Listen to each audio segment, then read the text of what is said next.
I'm going to not be up here long. I know I've got 20 minutes, but I'm just going to try and set framework for like 5 to 10 minutes and then hopefully help you guys sort of get to know the room a little bit. And then for our speakers coming up, our sessions, you can sort of cater a little bit of your commentary that you built into your slides with some of the stories we sort of pull out of the room. Does that feel good? All right, cool. So just jumping in, I put together what I call this Age of AI strategy grid as sort of a way to think about where you are in terms of the age of AI, how you're growing, et cetera.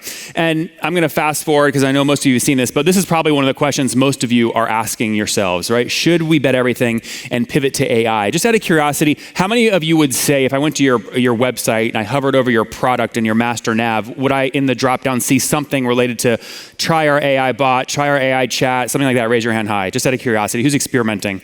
Okay, maybe 40% of the room. How is the experimentation going? How's it going? Okay, that's bad.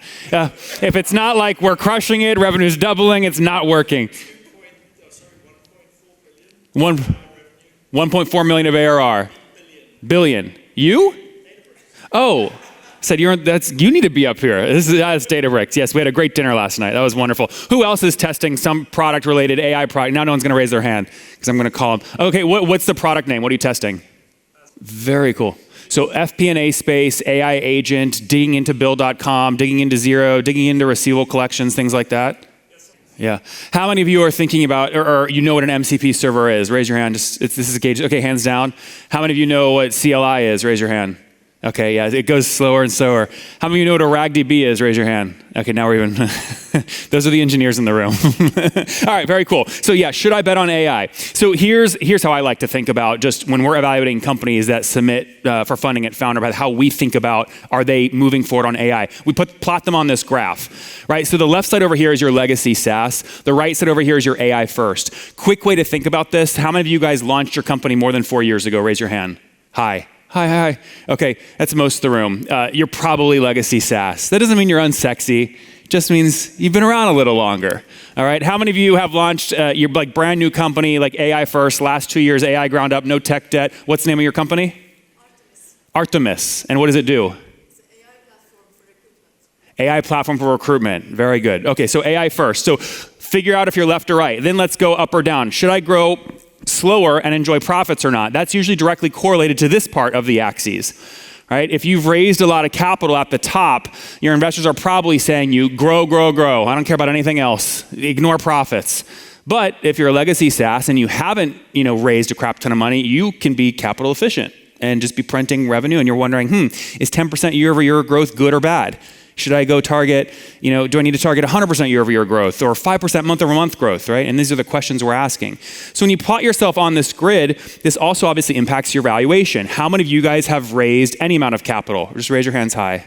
Any external capital. Well, so there's a lot of let me ask the opposite. How many of you are totally bootstrapped? Raise your hand. Well, okay, so if you didn't raise your hand for either of those, I don't know what the hell you are. Charity? Nonprofits? I don't know, nothing wrong with that, just not my style, we like money. Okay, so what are valuations doing? Well, those of you that raised in 2021, 2022, you're talking like some of you getting 20, 30, 40x multiples. I won't ask you to raise your hand on this one, but maybe just bump your neighbor's leg if, not in an awkward way, but just a little bump if this is you. How many of you feel like your valuation today is less than whatever you raised at in 2021, 2022? Okay, that's brave of you. Can I pick on you a little bit? What was your valuation in 2021? Did you raise a seed round? Okay, so nobody came out and priced you for externally. Well, you're in a better spot than most people. Some people actually had priced rounds at like a 30 or 40x multiple, and now they're trying to figure out, oh my God, how do I grow into this multiple today, right? That's a really tough spot to be in, right? So one of the things we'll look at here in a second are actual real valuation comps here in about 3 minutes. But let's think about each of these quadrants really quick. So if you're in the upper left, these are probably some of the features of your company, right? You're probably having board pressure because your valuation is down. Remember, your legacy SaaS, you've raised a lot. Board's pressuring you, right? Valuation probably down. You have a ton of tech debt, right? And you've got a data moat, right? Data moat means you sit on a lot of customer data, historical data, and hopefully you're using that to build a brain, an engine inside of your company to get work done for your customers. You have an advantage over others because you have a data moat, or you hopefully have a data moat. If we go down here, bottom left, right? You might still have board pressure for growth, but you're capital efficient. And the way I define capital efficient is you've raised less than 1x of your current ARR. How many of you are in that boat, Raise your hand. Okay. Are you comfortable sharing? How much have you not comfortable sharing? Okay, good. We'll skip you. Anyone comfortable sharing? Who's capital efficient? Okay, Hugo. You're going to hear from Hugo in a little bit. How capital efficient are you? There you go. So raised 15, 17 million at 25 million of revenue. Hopefully, knock on wood, I'm going to look really stupid if this is not accurate, but hopefully Hugo still has control of his board. Okay. This is like a back and forth. Yeah, he still has control of his board, which is good. Still has control. Doesn't have any crazy ratchet or liquidation clauses where he can be fired from his own company. So that's a good place to be, right? That's legacy SaaS capital efficient. Upper right here is you've raised a lot in your AI first. So this is like you've launched in the last 2-3 years. And if you're started to raise, those investors, I mean, in the US at least, they're demanding 10% month over month growth, not your month over month growth. Right? Month over month growth, incredible growth rates. That's to get, we'll talk about valuations in a second, but that's to get like the 10x valuation multiples today. I'll show you some examples. You're probably burning money. And the big risk here is you want to make sure you're not an AI wrapper. You have real foundation model risk. This is Legora, this is Harvey, right? These are in the news recently. You'd put those guys in this category. The quickest way to tell if you're an AI wrapper or not is open up your P&L, speaking about FP&A, open up your P&L, look at your cost of goods sold. Okay, it obviously always used to be AWS spend, et cetera. If you're paying more than 50% of your revenue, back to the foundation models for credits, you're really an AI wrapper. You are reselling credits, basically. You just are. You got to quickly figure out a way to add more value to increase your gross margin. But if you're 50% of your COGS are this credit spend, you're an AI wrapper. So you have foundation model risk there, right? And then lastly, if you're capital efficient and AI first, so have you raised or are you bootstrapped still? That's great. So you'd be in this category, right? You're an AI first AI recruitment company, and you're very capital efficient, assuming you get some nice revenue, your first customer, et cetera. Down here, you can be patient. There's no pressure, right? You're looking for a moat. You're hunting. Where should I build? And hopefully you're profitable. Now, the nice thing about it, let's give each of these things labels so that we all sort of have a character to play over the next hour as we listen to the next three speakers. These are those sort of labels, right? Upper left, you have to reinvent or die. I mean, that's if you've raised a bunch in your legacy SaaS, you have to reinvent yourself totally or you're just going to be dead. Bottom left, great spot to be. Durable compounder, capital efficient, right? Legacy SaaS. Nothing wrong with a profitable, durable compounder. Blitz scaler, again, got to go quick or die, and then capital efficient builder. What are the valuations like today, right? These are some of the recent valuations. Now, these valuations are really hard to get. The only way I get them is I convince founders to come on my show and I pressure them on valuation. So let me give you a couple quick data points. You might see some interesting ones like this one. It's kind of weird, right? How do those two numbers work together? I'm not going to answer that. I'll let you guys think about it a little bit. What's going on in Zen City, right?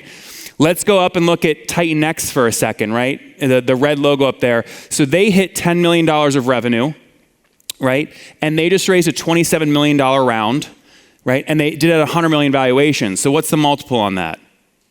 We got math. I'm going to ask you on the count of three to give me the multiple. On the count of three. 1, 2, 3. Guys, come on. Quick math. Just do it real quick. Titan X, the row. 100 million valuation. They're doing 10 million of revenue. There we go. 10x multiple. Does that surprise any? They went from 0 to 10 million in under 18 months. Would you say that's a good growth rate? Does it surprise you that they were maybe only valued at a 10x multiple? Does that feel low to anybody? Yeah, you'd think maybe higher, right? Most of us would think, wait, that should be 20, 30, 40x. You read about your competitors, AI first on LinkedIn, and they're bragging about their raises, and you're going, man, I wish I could trade for $1 billion valuation. Well, again, many of them are only trading for, 5, 10, only trading for 5, 10x multiples, right? The good thing about Titan X is they did a secondary, which is nice. That's one of the things that compressed their valuation, at least the multiple. The founder took 10 million off the table, which I highly recommend for everybody. If you're doing a round and you're a founder, if you're gonna give up control, don't also give up, make sure you're also taking cash at the same time. Don't give up control and take no cash at the same time, right? Wiggle them back and forth, one or the other. The other valuation, those of you that heard the main stage keynote, Flip CX, again, over $12 million of revenue. It's the fourth line down, 100 million valuation. They raised 28 million. Again, that's about a 8, 9, 10x multiple. So the takeaway here is even if you're AI first growing quickly, I'm talking 300, 400% year over year, you're still today, those were from like 2 weeks ago, you're still trading at around 8, 9, 10x. So not crazy 2021 numbers. Right, so going back to our quadrants here again, all right, and the labels with each quadrant, we already talked about these bullet points. The next thing, these are the key questions you should be asking yourself in each quadrant. I'm not going to go through each of these. You can look at the back screens or look at on stage, but find your quadrant. Those 3 questions are the main key questions you should be asking yourself depending on which quadrant you're in. right? Maybe these are good questions to think about as we hear from Rahul and Hugo and the rest of the speakers today. All right.